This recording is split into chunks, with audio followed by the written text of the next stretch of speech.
તો ભરૂચ જિલ્લામાં ભારે વરસાદથી રસ્તાઓ પાણીમાં ગરકાવ થયા છે। જંબુસરથી પાદરાને જોડતા રસ્તા પર વરસાદી પાણી ફરી વળ્યા। રસ્તાઓ પર પાણી ફરી વળતા વાહન વ્યવહાર બંધ થયો છે। રસ્તા બંધ થતા લોકો મુશ્કેલીમાં મુકાયા।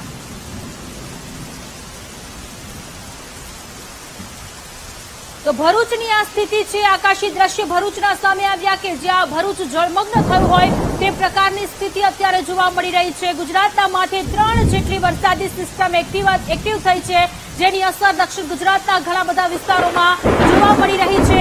દક્ષિણ ગુજરાતના ઘણા બધા વિસ્તારોમાં સામેલાધાર વરસાદ પડ્યો છે, ત્યારે ભરૂચના આ દ્રશ્યો છે, આકાશી દ્રશ્યો સામે આવ્યા છે કે જ્યાં જુઓ ત્યાં પાણી જ પાણી અત્યારે નજરે પડી રહ્યું છે। નીચાણવાળા ઘણા બધા વિસ્તારોમાં પાણી ભરાઈ ગયેલા છે। લોકોનું સ્થળાંતર કરાવવામાં આવી રહ્યું છે।